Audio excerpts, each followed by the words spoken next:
Well, hi there, racing fans, and welcome to Winning Ways, where Laf and I are going to fill you in your call as to our expert opinion on the Met. You will have heard all the others, but we got the answers, and that I'm certain of. Well, I hope we have. But big week this week, Laf. Yeah, wonderful. It's always a wonderful build-up to the JMB Met.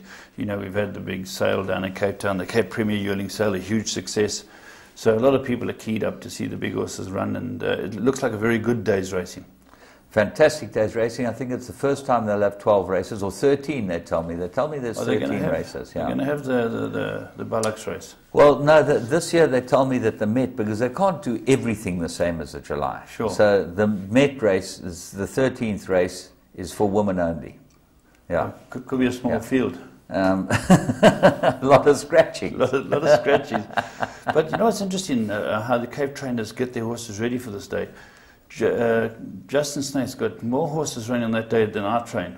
And double what I train. Yeah, 41 runners in the day. 41 runners. That's a lot of runners. Well, he's got to get some SMSs from Mike de Kock, there's guaranteed, you know, because there is a little banter between the two. Yes. And he might break the record that he holds. What's his record? I think the record was no winners and 25 runners. Oh, that's not bad. No, that's not bad. No. Okay, well... not good. Let's move on and go and have a look at our three to follow.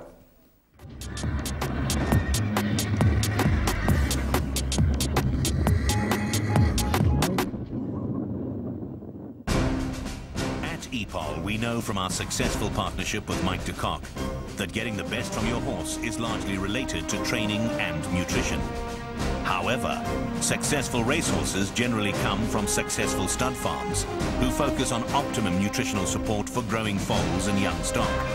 And we are therefore excited to announce the launch of our new Epal Stud Muesli Feed. This feed has been developed by Dr. Rensha Moller, a leading veterinarian and horse nutritionist, and incorporates the latest global nutrition trends to produce a premium, top-quality, proven stud muesli recipe. This stud muesli feed is designed to be fully balanced and nutrient-dense and provide your mares, stallions and growing foals with complete breeding nutrition for future success.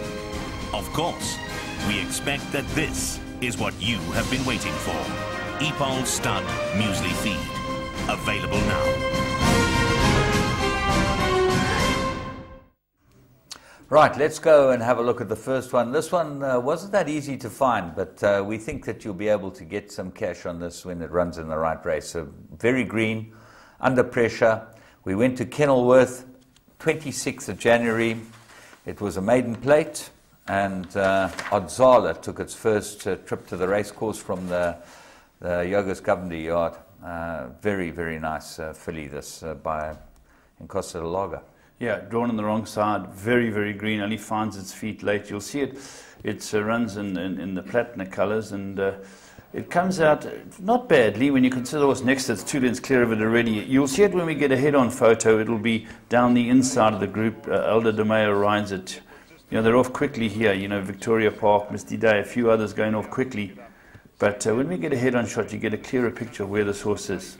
There it is, down the inside. Yeah, Saint Deportista's cruising along in front, and dies like it had got the sniper, had got it. And the couple of others run on. This filly's now getting a scrub. She's really looking to get back in the race, but she just seems to drop out of it. She gets a couple of smacks here, and holding her posy, but nothing exciting. You'll see the filly in the yellow cruises up and past her. Yes.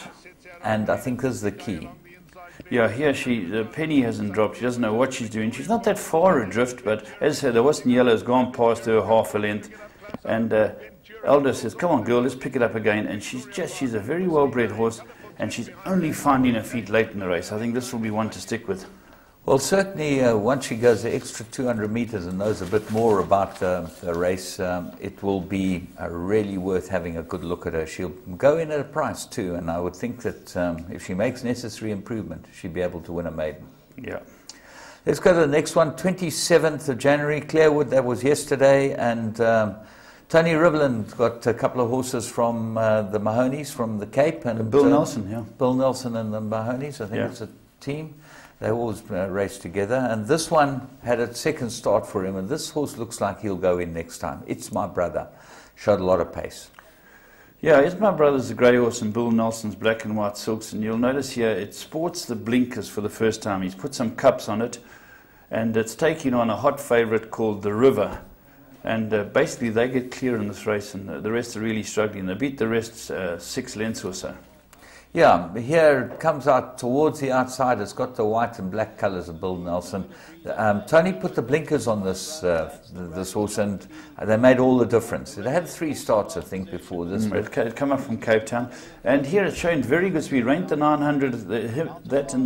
This horse and the River have already shaken this field out, and they're at the 800 now. And from here on, it's a 2-horse race. Well, the River looked like the best bet on the card. His form was very good. He'd run second his last time out to quite a good horse of De Kock's. But this horse has got him under pressure. And here I thought, well, he's really got him under pressure. I thought going through the 400, this might be an upset. Yeah, that's right. It's my brother has really done well with those blinkers. It's a very good race here, and Arthur Marcus on the favourite realises I must give him a smack. He's just on to assert now, but let's make sure. And through the 200, the River puts the race to bed. But it's a very good debut from in blinkers. I mean, for It's My Brother, who tries all the way at the line, James. Yeah, I think he'd be able to win a maiden comfortably next time out.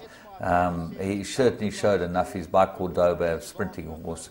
He'll do okay, this horse. He'll go on and do something. 27th as well. Well, we go to race 2, which is maiden juvenile plate. Very small field.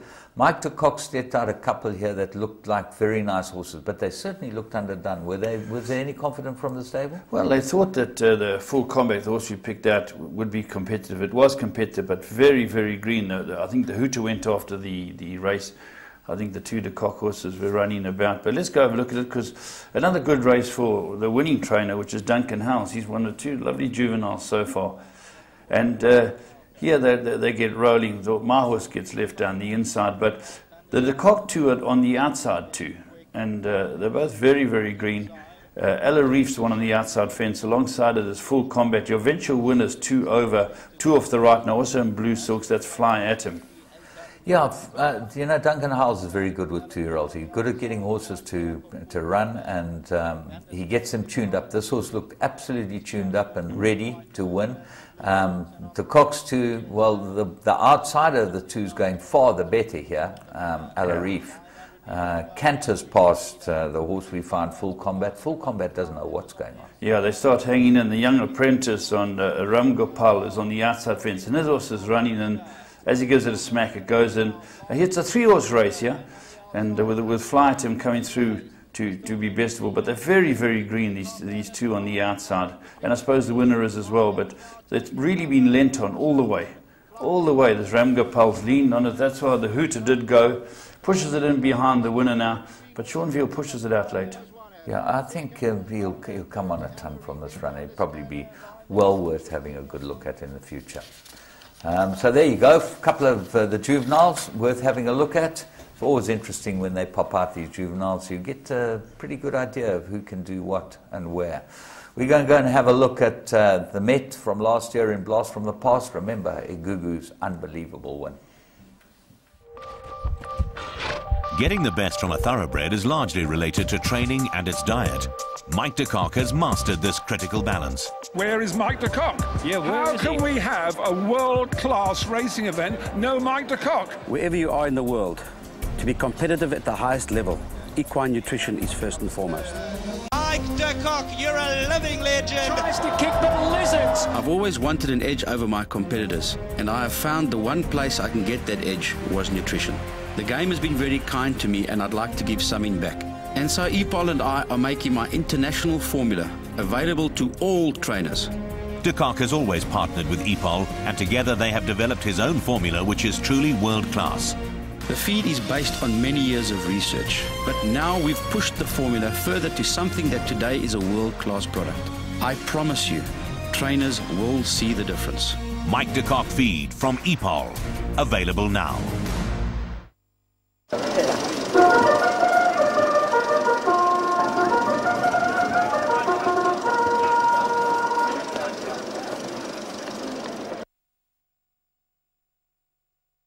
You know, sir, this is the finest fabric money can buy.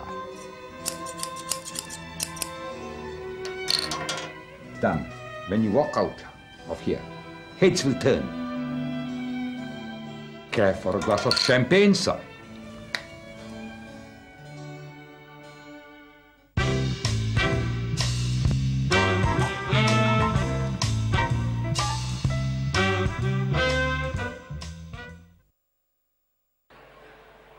And gates are open, they have fired away. Tales of Bravery flew out from a 15 stall and goes up to lead with Astra News going up, Handy and Igugu pushing through in third. Beach Beauty is also up with the lead too. The Gallop's a good one early on. Lion in Winter races in behind those. Emerald Cove has slipped through the fence to get a good position. Il San Pietro's been shuffled back. He's about 5 off them. Bravura is now on the move around runners and going up to look for the lead as they go down towards the 1500 metre mark. Astro News has now come forward to pick it up, but Bravura on the far side is going up to join that because the pace has slowed up just a little, and Tales of Bravery settle back in third. They follow then by Emerald Cove along the inside, and Gimme the Green Light has moved around runners but races 3 deep on the outside. Igugu is racing next and she's 5 lengths off the lead. Cask and Fabiani are now going past them. There's no real pace on. Beach Beauty races in behind that, followed then by the Apache, 6-7 lengths off them. Lion in Winter is just along his inside. Then comes Il San Pietro. Superstorm is further back. Run for It races back 1 from last. And Smunge Munge is at the back of the field. And he's 12 lengths off the leader. 800 metres left to go. And Bravura has come to the front in a slow run race and picks it up from Gimme the Green Light, is racing up in second. They followed by Astro News, who's back of the rail racing in third. And Fabiani 3 deep. Igugu is in touch with the leader. She'll corner just 2.5 off them. Tales of Bravery is back along her inside, and Cask is towards the outside as they spin in the stretch. Emerald Cove and Beach Beauty race further back. Bravura is out in front. Gimme the Green Light now starts to put on the pressure up on the outside. Meantime, Igugu has switched to the centre. She's unwinding a run too. Astro News is in behind those, and Tales of Bravery. Bravura, Gimme the Green Light. Igugu is flat to the boards in the centre. She still has 2 lengths to make up. Bravura is still in front. Gimme the Green Light is wearing it down. Now Igugu's in full cry in the centre, and Igugu is coming at Bravura and Gimme the Green Light, and Igugu won't be denied. She gets up to win it. Bravura back in second, got tight for third. Gimme the Green Light didn't go on with his effort. Well, that's what we're looking forward to this weekend. Unfortunately, Igugu will be on our television screens in Dubai later in the month, but we're going to be watching Bravura, Beach Beauty, Run for It. Run for It. We'll chat about them in your call. Laf and I are going to have a discussion. We think we're a good panel. We'll discuss them there, and we're going to bury a few people, don't you worry, and horses and jockeys and everyone that needs to be buried. Let's go on and have a look at our Plum of the Week.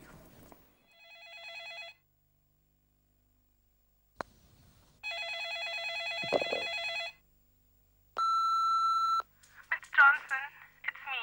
Please call me back. I have clients at the office. I don't know what to do. Are you coming in at all today? Please ring me urgently.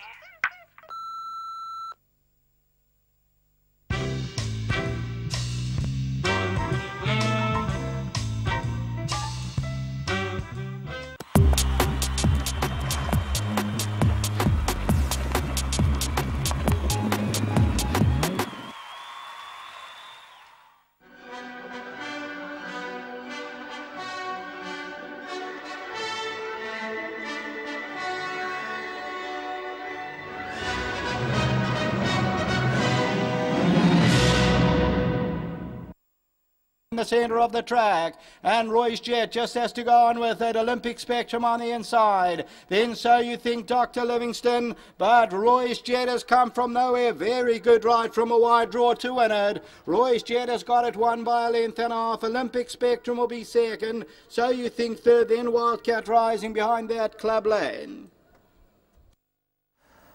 Well, Roy's Jet looked like a bit of a blinder. They put the blinkers on him. He was very unlucky last time he ran, and good for Roy Mudley and the team, Paul Gadsby. They're all there, yeah. The family came down to watch it, and well done to them. Won a good race. We even saw Selvin there. Yeah, Sullivan, he was there. He was there. Yeah, nice to see him. He still likes his racing. No, he loves his racing, Selvin. He's a good boy. Yeah. 14-10.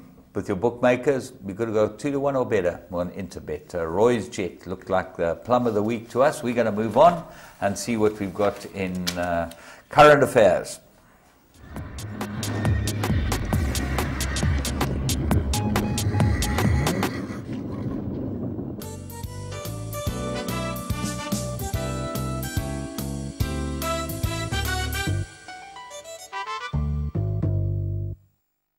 Right, welcome to this week's edition of Current Affairs. We had one big race, and that was the Betting World Cape Flying Championship. And what a race it turned out to be. James, cracking race, eh? Yeah, it was. And a lot of chirping going on. And What a Winter vindicated not only Mike Bass's opinion of him, and that he is a sprinter and not a miler, and his expertise in running the horse 2 weeks ago in a Queen's Plate and coming back and winning a race like this, you know, just to come back to 1,000 and win it. He's obviously a top horse. Top horse. But while I'm just talking about Bass and the team, our condolences to them. They lost what they think was their next real top horse, died during the week. It was called Missouri. Yeah. Yes, I knew they were struggling in the vets, and one day it got a little bit better, so they lost it. That was bad news. I got the SMS from Carol. Very sad for them, because they really did have high hopes for this horse. And, you know, it shows you the ups and downs of this business. The best young horse goes and passes on, and they win the Cape Flying Champion Stakes. You know, what is... those are the biggest highs and lows you can have on this earth. You know, there's nothing... You learn to live with life's disappointments and racing. It's a wonderful, wonderful game, but every now and then there's a huge pothole on the road, and... we certainly feel sorry for the Bastards for losing that. But let's go have a look at the race, and then we can talk about it afterwards. Here is the big race. Flag is up. Sprinting away in the Betting World Cape Flying Championship. Tora Bay along the inside, first to break the line and goes off to show the way. Via Africa in the white colours, very speedy as usual, along with Capel Right. They darting to the outside rail. Cape Royal in the yellow colours sits just off the early call, so too What a Winter is slotting in behind runners for early cover. Ginzo sits towards the inside with Magico, and behind that comes Tetelestai. Into the final 450, it's Via Africa, Capel Right and Tora Bay. They make it a line of three in front, and Cape Royal is sitting just off the early call, and our What a Winter starts to move into contention between runners as they enter the final 200. It's Via Africa in front, but here comes What a Winter charging through along the inside, and What a Winter draws alongside of Via Africa. What a Winter now shows his class. He takes the lead. It's the champion sprinter, What a Winter, that beats Via Africa. Capel Right, Chavida Aura. Next we had Tora Bay. There, what a cracking good run. You know, he's the champion. 120 merit rating. The runner-up, a fantastic run by the young 3-year-old. She received 6 kilos. She's only 100 merit rating, but she thumped the rest, James. Yeah, well, that's the point. Capel Right, Chavdor, they were way behind, 5 lengths behind. 2-horse race. It was billed to be a 2-horse race, and, you know, lovely to see a nice young filly like this coming through. What a Winter, I think, will have a good season when it comes up here. A lot of good sprints. Yeah, and then apparently you go to stud. I think he'd be very, very popular at stud, this horse. He's got everything that you want in a stallion. Yeah, yeah, very nice. Very, very well done to everyone concerned, and a cracking good horse. Walter's got the big guy firing again. Right, James, while we're talking about horses that have been lost, National Emblem passed away during the week. He's been a very good stallion. Oh, he was a fantastic stallion. Homebred. I remember Russell Laird trained him, and he was unbeaten over 7 furlongs. That's right. And he's been, not only has he been a very good stallion, but I think he's becoming a champion broodmare sire. Yeah. It just seems that everything seems to nick with him. And his mares. Yeah, didn't you third in the July? Yeah, I don't think he quite ever got the distance. I think it was Tealsview. Might have just been run out of it. You know? He was a really, really good horse, but over 7 furlongs he was unbeatable. One of Marcus Jooster's favourites, and rightly so. Well, Enclavine was probably his best sprinter. He was a fantastic horse, but he's just been a very good horse. Yeah, whenever I get my hands on a National Emblem, I take them. Right, James, talk about what's happening around the world. Let's start with America. Ramon Dominguez, leading trainer, had a shocking fall. Leading rider, had a shocking fall at Aqueduct. Aqueduct on the 18th of January. Was fractured his skull. Yeah. He's now been taken out of RCU, but can't see people yet. So one of the vagaries of this game, or one of the perils, I should say, of this game for these riders, he's a great rider. Well, you talk about him. Stewie Randolph had a fall at Summerfeld, looked pretty innocuous, landed on his feet, and he's crushed a couple of vertebrae and a couple of discs, I think, are being compressed, which is not good for him either. Mana Fortune's on the mend, I believe. Oh, is he? But he rode the Gallops the other day. I heard in the Gallops he was a little overweight. Well, that's him, he fluctuates like we all do. He has good Christmases. I don't fluctuate. I've been for the tuck. You go to the tuck. That gets rid of all the fluctuations. But we do know it's hard for the jockeys. Let's go on to New Zealand started their sale. They got Monday and Tuesday their sale. And on the opening day, Coolmore went to 1.9750 for a Fastnet Rock colt. Still major attraction, James? Yeah, Fastnet Rock is the horse. They all want him in the Southern Hemisphere. He is just, I saw in the Magic Millions catalogue, Gay Waterhouse bought about 6 of them, top prices. That's right. She wasn't slow to buy the Fastnet. No, they all broken Daniel's records. His father Daniel's records, he's broken them all. And all right, let's go down to Cape Premier sale, James. A wonderful sale, well run. Well done to Robin Bruss, Chris Van Niekerk, Adrian Todd, everyone who was involved with this. Made it run smoothly. Great introduction, great opening night. 2 excellent auctioneers who worked their way through, Andrew Miller and John O'Kelly. John O'Kelly, yeah. Yeah, poor old Andrew had to do that last night, knowing his son was batting. Yeah, David Miller was batting, so he had 1 hour on the cricket as well. Shame, and wonderful that he's got a son who's so talented. Yeah, he's, the Miller family was very talented. My father played polo with Mike Miller, Andrew's father. Okay. In the spring, they played for South Africa. So, very talented family. Andrew, you don't want to catch him on the golf course off his handicap. Yeah, he'll eat you for breakfast. His son's a fantastic cricketer. If you play for your country, hitter of the ball, beautiful striker, really well. Yeah. Well, let's hope it goes from strength to strength because they end up winning that 3rd test. But let's go back to sale, James. Breeders, the unsung heroes, they had a wonderful sale in the sense that the prices were up. Yeah, I think that it was a very good sale. It's a very well-run sale. It fits in perfectly with the whole Met sort of fortnight. And I think it's a good place they've got it in. I think it's better a week before the Met than the day before the Met, 2 days before the Met. Do you? A lot of people, you have to come and go. They'd rather do one thing. But good point. Nice to see the international buyers there again. Kip was buying. I saw Angus Gold. Just a word on Kip. Kip bought a horse last year.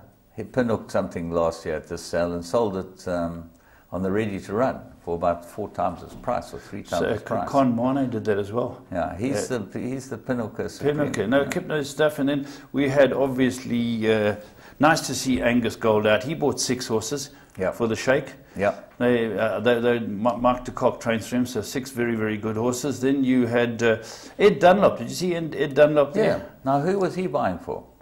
I don't know. I think he might have been here with Drakenstein. I'm not 100% sure.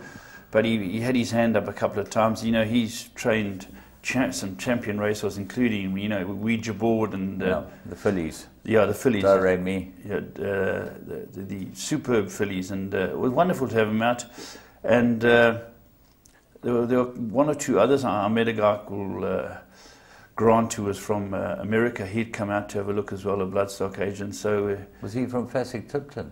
No, he used to be with Vinery. They're very interested. I've heard some little rumours that Breeders' Cup, we might be able to get involved with them. Yeah, all types of things going on. That's right. That sounds very positive that we can get some. And you saw Tom Goff. Yeah. He bought Dance's Daughter, I think, for the Becks. He was buying again. Yeah.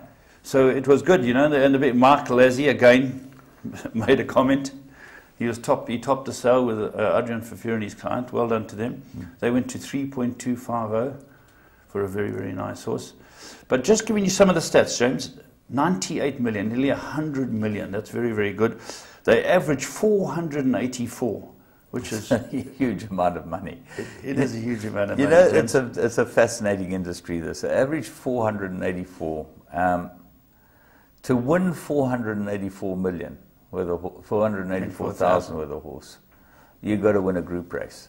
and a decent group race. Or you've got to win a lot of races. Well, a lot. You've got to win 10 races. You know? Well, like a filly like yours, Las Ramblas, she's won that amount, hasn't she? Yeah, she was lucky. She ran in a Group 1 that she got $250,000 for running second. Oh, she ran second to Igugu, that's right. Yeah, but she, you know, 680,000, 700,000 she'd won. But to win that type of money, you've got to have a pretty damn Well, good James, horse. there were 19 horses that went for over $1 million, so the vendors have got to be happy. They're going to have to get their work cut out. But a lot of them have got paddock value. They might not earn on the racetrack. There's some wonderful fillies there, and it was good to see all the top studs because we were represented by the leading stallions from Jetmaster, VAR. Dynasty was very popular. Obviously, Trippy, I think, edged out Dynasty, didn't he? Yeah, and it was interesting. I've got it here.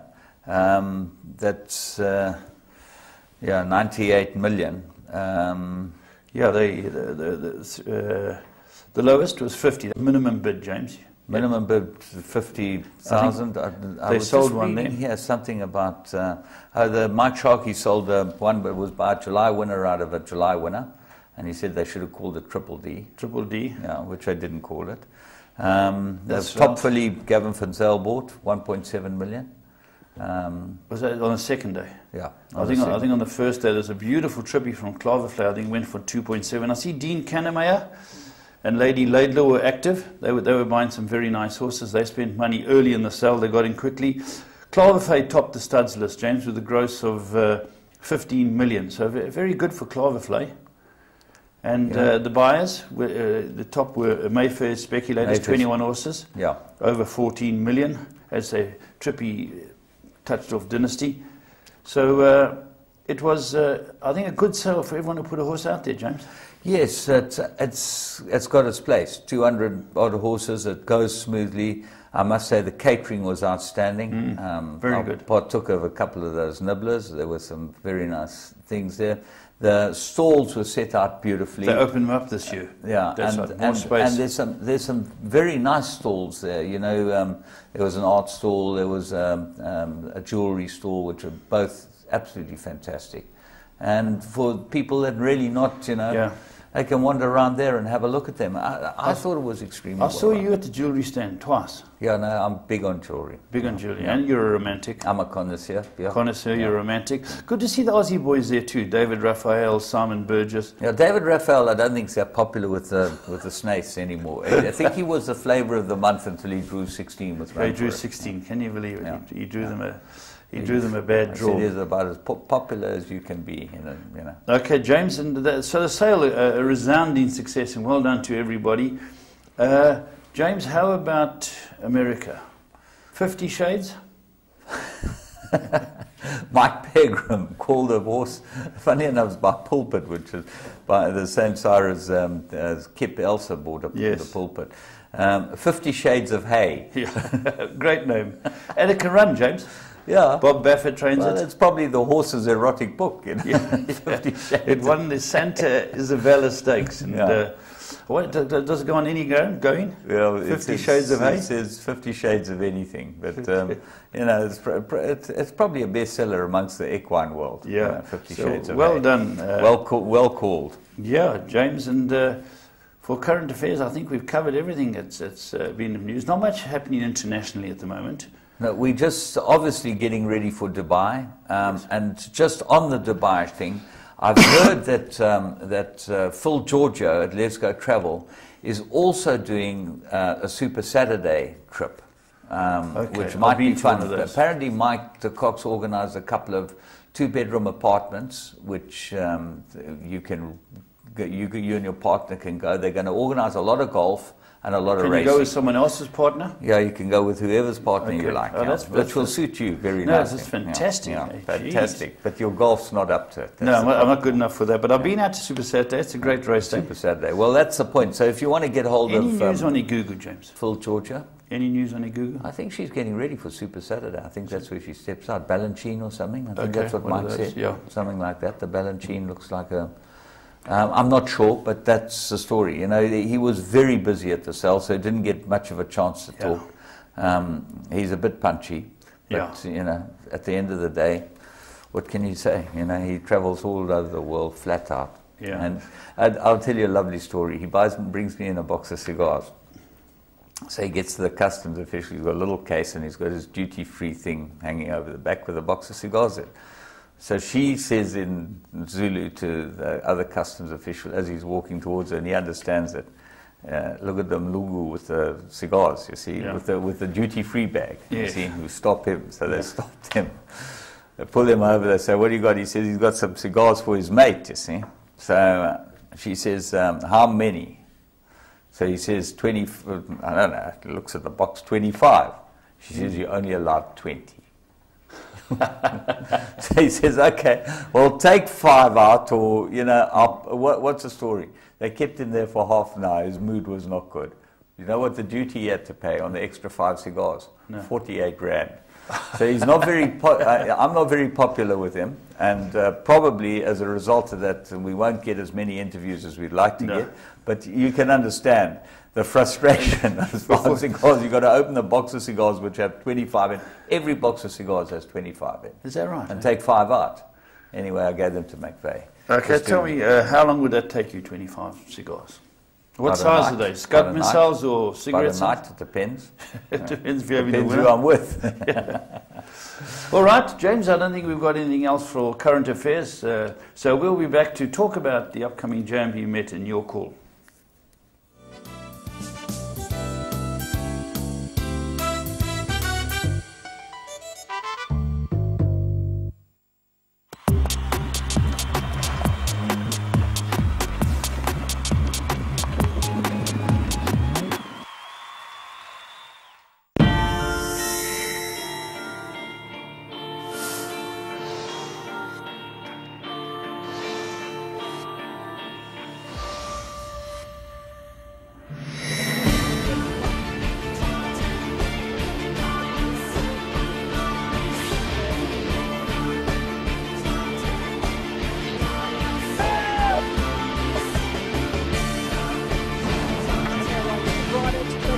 Second position, but Military knows it's giving them a bath. That's one of the biggest millions I've ever seen. Grace Valana, the leader. Grace Valana. Grace Valana.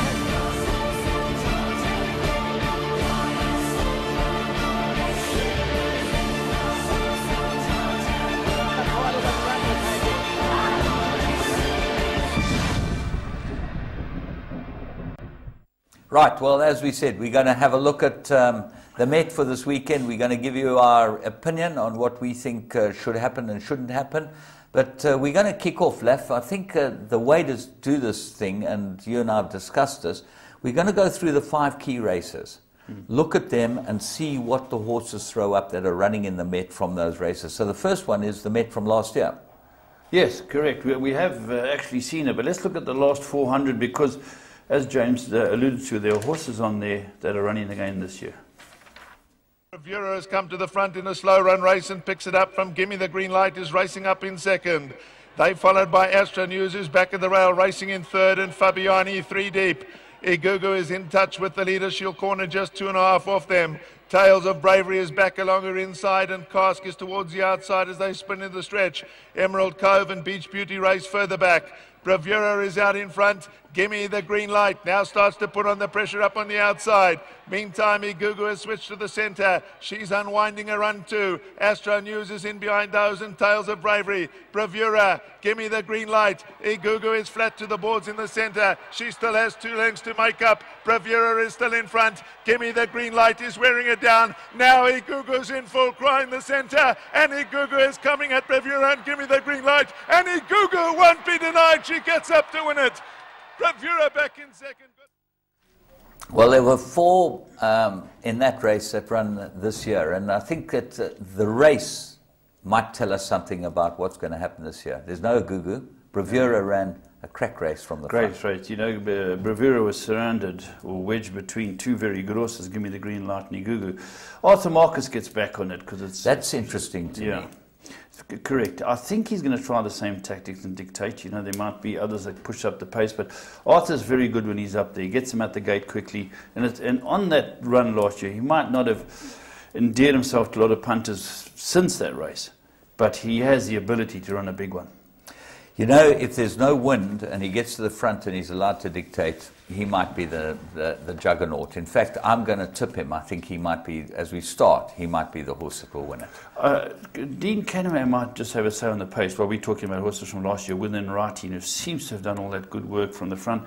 In Writing's only chance will be if there is a pace. Yeah. So that might just muddy the waters up front. I would think so. Now, the next horse we talk about that went through was Run For It. Ran on really well up the inside from last year's race. There are two things that concern me about Run For It. One, he's drawn 16, and if they go slow, he's going to be trapped wide.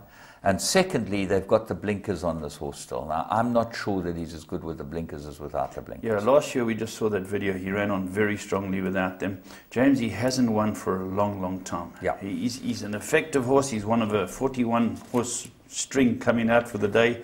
He's a very good horse in his day. There's no doubt about it. But James, I don't know that he can win this race. I really don't. I don't know how Bernard's going to have to place him. Bernard's going to have to hope there's a bit of a gallop and get him covered up. Great rider, a horse with a lot of ability, but I think maybe a place chance, James. Yeah, not for me. I can't have him. Fabiani, not for me either. Yeah, I think I heard the owner or part owner, Fabiani, saying that this could be his last effort. Yeah. Beach Beauty. Very, off a very slow good. pace? Very, very good filly, James. You know, she's proved in a year how she can turn things around. Things never mapped out for her last year. Her last win was incredible. And if one looks at the Vodacom Durban July, she's 5.5 kilos better off with Pomodoro, who's a very, very good horse. So the way she won last time, she sat beautifully placed, she quickened. She has to be a runner, James. Yeah, she definitely comes into it with a big chance, and we'd be all pulling for her being the KwaZulu-Natal connection. Now let's go and have a look at the Vodacom Durban July, where we got Pomodoro winning. He's now stepping up again to see if he can make it a double, and a very rare double to win the July and the Met. Yes. But let's go and have a look at him.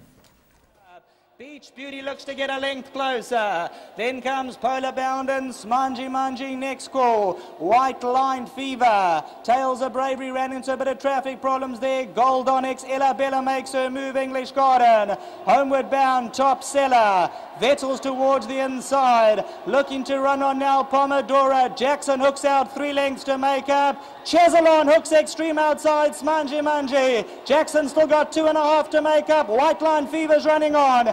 Pomodoro, Chesalon up the centre outside is now getting into full cry, and also running on is Eaton Square, Smanji, down the inside, Vettel, Pomodoro, Smanji and Pomodoro, here comes the line, very close, maybe Smanji in a photo with Pomodoro, but it gets very, very close, not going to decide yet. All right, well, let's start with Jackson, because he is the favourite, Laf. Ignore the run. Ignore the Not run. himself. He's proved it time and time again. He's a very, very good horse. If you want to talk about his chances of winning, they've got to be undeniably good. And he's run well in his last couple of runs. You know, he did beat Pomodoro the other day, who's a very, very good horse. They're going off the same weights. He's winning the Derby this time last year was very, very good. He's a legitimate favourite for me, but he's going to have a lot of horses pressing him. And we want to see him turn it around, James. You know, he hasn't got a 50% win rate.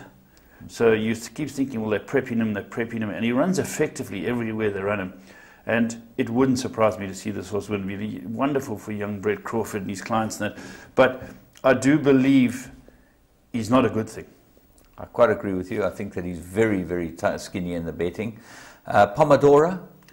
Very good horse, James. He's a horse that wherever invariably, if you go into these huge races, Striker Stratum, Arthur Marcus, Del Press, people like that invariably get themselves involved. The top riders seem to get involved in the finish here.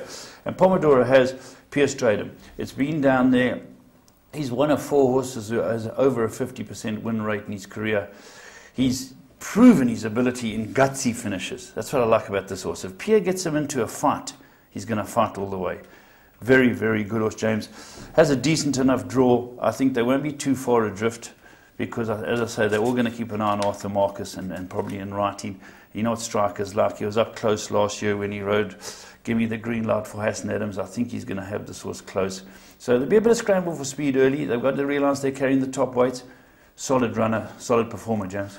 All right, that carrying the top weight, that's interesting, brings us to the next point, because the Selangor, unfortunately, we haven't got, but that's the key with the 3-year-olds at this stage, probably.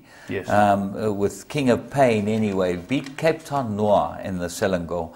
And, you know, everyone says this horse is a stayer, but to beat Cape Town Noir, you've got to be pretty good.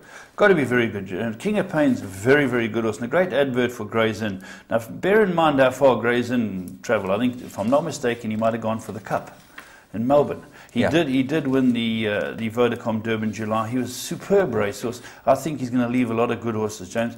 This horse, King of Pain, beat Cape Town Noir. He gave him weight that day. Then Cape Town Noir in the Guineas was beautifully placed, trotted up. He was a long way back. He ran into the money, and people are saying maybe he's not that good, or maybe he is. He comes in with 53. I think he's got a chance, Jim. He's getting 7 kilos from the top 2. I think he's got a chance. What do you think? Yeah, I think he's a huge runner in the race. I'm not sure about the blinkers. They fitted the blinkers. This is the new move with him. He galloped in the blinkers. I wasn't impressed with the gallop, but he's got the ability. And certainly when he's starting to get 7 kilos from the top horses, I think he's a runner. And, Mike de Kock said when he won the race with Horse Chestnut, he says the weight for age scale was set up by Admiral Ross in the 19th century. And since then, horses have changed quite a lot, and they're still using the weight for age scale. Yeah, he says the 3-year-olds are well in. Yeah, again, well, he was the first man to shake it up 2 years in a row. He won with 3-year-olds, Michael de Kock. And Joey's gone in here thinking this is the right thing to do, James. He has a 62% win rate, this horse. When he goes racing, he wins. He's a very good horse. I know he's gone against his age, and he's held most of them at bay in Cape Town. Maybe Cape Town Noir and him are the best two there. But he comes in with the lightweight, and you've got to think he's going to get the trip, and you've got to think he's got a big chance. Let's go and have a look at the Paddock Stakes, because obviously Beach Beauty winning the Paddock Stakes, and we've got to have to analyse this, and is this race as good a race as some of the races we've seen? Let's go and have a look at the Paddock Stakes. Leaded by 3 to Cause to Believe racing second, 2 away Thunder Dance behind out in third. They being followed then by Beach Beauty races back in fourth. Dubai Gina, Jetta Glow races just in behind that one. They're really starting to stretch out. Hammy's Hooker 3 deep is still on the outside of runners. Frequent Flyer is back along her inside, and Super Elegant. Beloved Betty, Razzle Dazzle Rose further back with Europe to Africa as they straighten up. Homeward bound now in the Main Chance Farms Paddock Stakes, and Viva Maria is out in front. She's the one they got to get to. She has it by 3. Thunder Dance and Beach Beauty is now moving closer in the centre of the course and looks to have plenty of running in her. Jetta Glow is back towards the outside. Viva Maria is running on empty, and Beach Beauty comes forward to pick it up, and she's kicked away. Jetta Glow trying hard. Thunder Dance is in behind that, but it's Beach Beauty as they come to the final 150. She has the Paddock Stakes by a couple, and she's drawing away. Beach Beauty's too good here. She's romping home in the Paddock Stakes. Beach Beauty comes away easily from Jetta Glow. Viva Maria stayed on gamely for third. Beloved Betty was flying up on the outside. Thunder Dance further back to by Gina. Frequent Flyer behind those. Then came Happy Arch. Well, as easy as you like, and really she gave them a galloping lesson, but was it that good a field? Yeah, it's a Group 1 for fillies, and I think a lot of them, the ones who struggled in there, wouldn't win a merit rating race at the moment. Off their merit ratings, they're struggling. But you cannot take away the way she won this race. She thumped them. There was a Group 1 winner behind, 2 Group 1 winners, I think, behind her. Whether they're the same horses today, I don't know. But on that run, it proves that Dennis, who's got his string and great neck, has this horse going in the right direction. And as I said, getting 5.5 from a horse like Pomodoro after the Vodacom Durban July will bring Beach Beauty into the race. She's one that you can't leave out, and again, one that, James, you can say, if she wins, you wouldn't be surprised. Absolutely, yeah. She's certainly got to have a real live chance in the race, and we'd love to see her win. We'd love the connections. And Dennis is, he's the father figure in KwaZulu-Natal. But let's talk about Magic Millions and go and have a look at what they've had. They've had some pretty good success over the week. There we go. There's the 3 winners, and Nonna in command. He's a very good stallion, this Commands, James. Outstanding. I think he's one of the top stallions in Australia. He's in the top 4 or 5, definitely. Yeah, that won the Swallow Stakes. Okay, yeah. And then the next one was Tipper Tinto. He won a very nice race at Kenilworth. That's right. That was a handicap. And Crown Heights was by Hussein. Yeah, and Tipper Tinto's by Hussein, I think. Yeah. Tipper Tinter and Crown Heights, both yeah, by both Husinay. Yeah, both, and I think 40 grand, two of them cost. 40 grand was, it was Crown Heights. 40 grand, Nonna in Command. Nonna in Command's quite No, deep, not quite expensive decent. horses. These Australian pedigrees are coming through again, so well done to Magic Millions for that. And let's go on with our Met, James. Yeah, well, we're going to go on and have a look at the Queen's Plate, because the Queen's Plate is always a great test for the Met and a great build-up. 20 lengths first to last as they head towards the 800. Variety Club, he's the one that sets the pace. Palmadora's gone up to race in second. Martial Eagle in third. Then we find What a Winter, and Jackson is going to corner 4 lengths off that leader. Slumdog Millionaire, Fabiani, Bulsara. Then comes Bravura. Run for it. Depardieu, Master Plan behind that Tribal Dance. Castlethorpe as they settle for the run to the line in the Laurent Queen's Plate. It's Variety Club in front, and Palmadora has taken the shortest route home along the inside rail. It's Variety Club and Palmadora. Jackson is starting to unleash his run up the outside. They're into the final 250. Variety Club, that's the one they got to get to. Down the inside, Palmadora, Martial Eagle, then comes Jackson up the outside. It's Variety Club, the reigning horse of the year. He's finding another gear, and Variety Club, Poetry in Motion, wins the Laurent Queen's Plate. Palmadora in second. Jackson and Martial Eagle in a photo. Then came Slumdog Millionaire. Well, the first question I have to ask you, Variety Club, if he was in the Met, would you be backing him? Possibly not. He's the best horse, he's the horse of the year, but he's proven he got beat fairly comfortably in the Derby. He might be a year older, stronger horse. Listen, he'd have plenty of followers, and I wouldn't know, but I think if there's pace on, he might be found out over 10 furlongs against these horses. I would put my head down. I would reckon this horse would be an absolute living moral certainty. He was pulling away from them in the Queen's Plate. I know they're saying they're having preps and that. He beat them easily. You meet him at level weights again, they could never beat him. How he's not running is to me a travesty. It's not going to happen. I think it's a travesty. Anyway, it detracts from the race, and I think that he's sitting in his box on Met Day. America, Breeders' Cup's out of the question. Well, maybe Dubai. all those things are in the question, but it doesn't matter. He's still going to be sitting in his box at Milnerton on Met Day. I'll put my cards on the table. I would have had no compunction in running him, and I think that he would have been the winner easily. Okay. It's an interesting opinion. And let's go from second onwards. Jackson ran second. Jackson, we've touched on. Yeah. So we Palmadora third, Martial Eagle fourth. Martial Eagle got supplemented for this race, didn't it? They decided to put some money into the coffers. James, he ran a very good race in the Queen's Plate. He really fought on to the line. And is this trip his right trip, James? He's by Silvana. Why should he not get the trip? He's never been tried over this trip. He's always been kept to sort of 14, listen, I agree with you. 1600. I agree. There's every chance. I just think, you're saying that by Silvana, there are Silvana sprinters. There are Coles who win Gold Cups. He's out of a Jalad, man. He's out of a Jalad, man. Could do, I think you might have a point, And unfortunately, Elder de Meier's got a bad draw again, so he's going to have to consider. Yeah. And on his last run, he proved he's a good horse. I just don't know if he's going to be as effective over 10 furlongs against him. He might well be better. Slumdog Millionaire ran fifth in the race. My pick for the winner. I think this horse will win. Every time he's gone beyond the mile, he's never lost. He was better than all those horses in the Dingons, or the big Joburg feature he won. This horse is coming around the right way. He's had his couple of runs back. He was sluggish in the straight here. He was beautifully placed. He ran in beyond Palmadora. Comes in, has been... He's a top horse, James. He proved it early in his career. He was the best horse around. He had an injury, he went out. Gavin's given him time to come back. And as I say, once you go beyond a mile, he's never lost. And now he's going to go 10 furlongs. He's even better over 10 furlongs, James.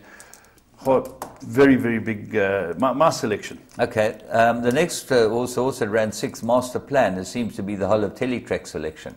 All the presenters in Teletrack are into this horse. Well, they're going to have to keep working. They're going to have to keep working because they'll need money. If they're having a big bet and they'll need money. To me, Master Plan can't win, James.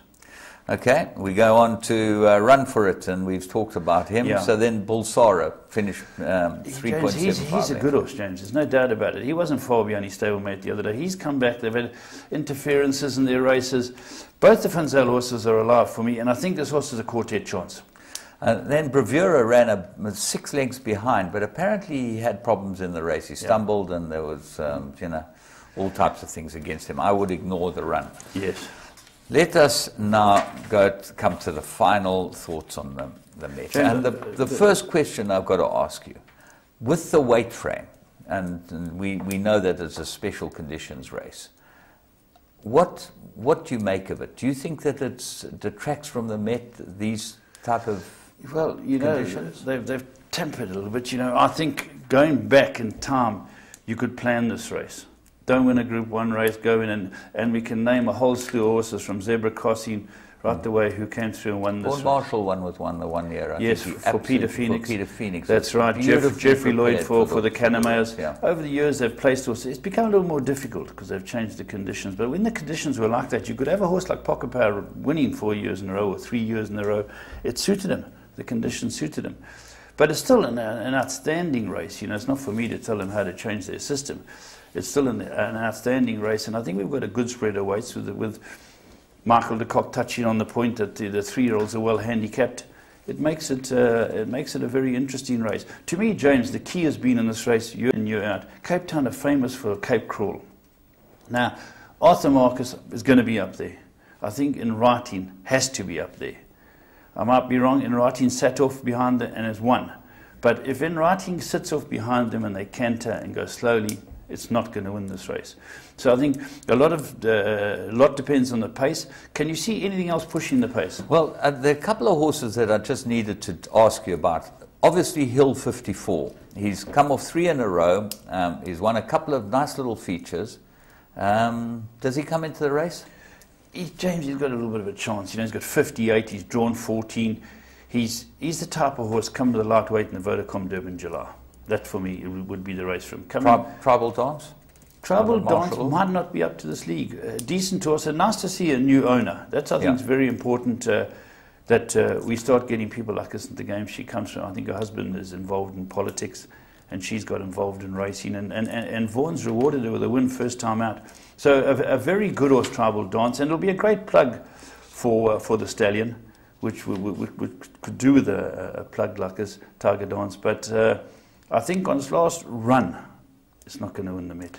Blackwing and Ice Machine, can I couple them together? I think Blackwing will beat Ice Machine. I think Blackwing ran a very, very good race the other day, running on very strongly. Again, they've got to hope that it can get into the race, but I can't see it winning the Met of 58. Okay, let's sum it up. I'm going with Slumdog Millionaire. I think Slumdog Millionaire is the right horse. Once you go over his right trip, it's all important. For second, I'm going to go for Jackson. Third, I'm going to go for Pomodora, and fourth for Beach Beauty. Okay, well, two Natal horses. Yeah, I don't want to sound parochial. Yeah. They're two talented Natal horses. Only one Cape horse in there, James. Mikey Jackson. How do you see it? I'm pretty close to you. The horse that I do like, though, is Bravura. I think at 20 to 1, you look at last year's run, you see his ability. He's got the best jockey in South Africa riding him. He's got to be great each way value. I would be backing him each way at 20 to 1. If things go for him, you'll be collecting. If things don't go for him, you've got no chance. So Joey's got a strong hand, you're saying, with the 3-year-old in that. Hand, yeah. And I definitely put King of Pain into the mix. But I think it's a Met that is going to be very, very close. It's going to be a lot to do with jockeyship, and I think you'll probably find the first 6 horses covered by a length and a half. And again, does it hinge on the pace if Marcus dictates? I'm sure that Dean Canama is not going to allow Marcus to dictate with In Writing. I think you'll find the In Writing will go up around him and try and make it if he can get there. If he can't get there, Anton will dictate and he'll probably win it. Am I right in saying no Mark de Kock and no Mark Bass, the 2 big marks? It's absolutely amazing. There's neither of them. As far as the rest of the card's concerned, you've got Cape Town Noir running in the Derby, and obviously a big race. You know, he's a superb racehorse. He should get the trip, but you remember them a couple of years ago? Dean Canama won the Guineas with the horse for Lady Laidlaw. A very, very good horse. Was going to win the Derby at a canter, was short price favourite, and it didn't see it out. Can you remember that? Well, if I forget its name escapes me. I'm just going to give you a horse for the card. Okay. That everyone out there should have a good each way bet on. A horse called Awesome Power. I've been watching this horse. I know there have been some offers to purchase the horse. I think that he's going the right trip. What price, James? Going to be a big price, this horse. Price. And you take a nice each way on him, that will cover your money for the day. That's my words of wisdom. Anything else? No, I'm gonna go with the Slumdog. I think you're not far off the mark. Slumdog, Bravura, King of Pain, Jackson. That's how I see it. Anyway, have a great week's racing at the Met, and the race itself is going to be absolutely fantastic. I look forward to seeing you. Are you there. going to have a suit on, James? You're going to be I'm going to have my best suit on. Yeah. Are you going to have your Tony suit? No, my Tony suit. Yeah, your one and only. Yeah. Excellent. You look. I actually have got a whole collection. Oh, right. You've got your sartorial aspects never been in question, James. Thank you very much for those kind words from Laff and me. Great week at the Met, and hope this has helped you put together what you need to know for the big day.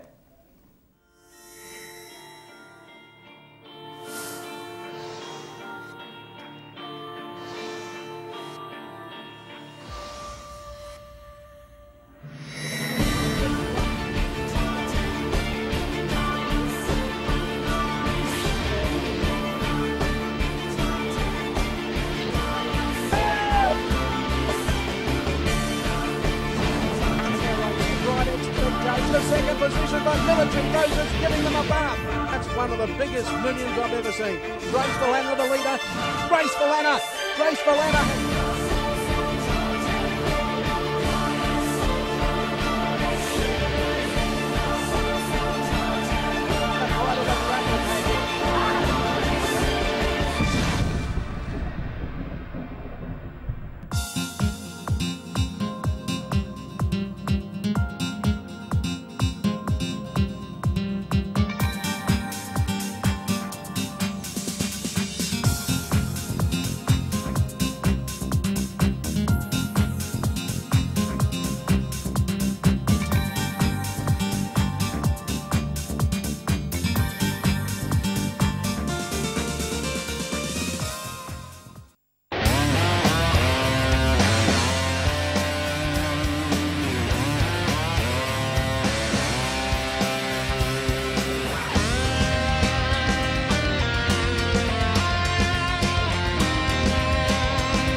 Interbet gives you a unique perspective on the event you wish to wager on. The trading screen provides a complete status picture, enabling you to make a more informed decision. For example, take a look at the percentage at the top of the back column. The closer the number is to 100%, the higher the overall wagerings become. If you watch this number over time, you will see that it starts off relatively high and drops as the race time draws near, improving the betting position right before the race. To see where the action is taking place, you can see the odds column to see the situation for each horse. Green means that there is more money on the horse and therefore the odds are shortening. Red means that the odds are drifting, and black means that there has been no change. You can use these trends to better anticipate where the market is going and make more informed decisions when placing a bet on request, for example. Remember that as the race time gets closer, there is a chance you will run out of time and that your bet on request will not be confirmed also increases.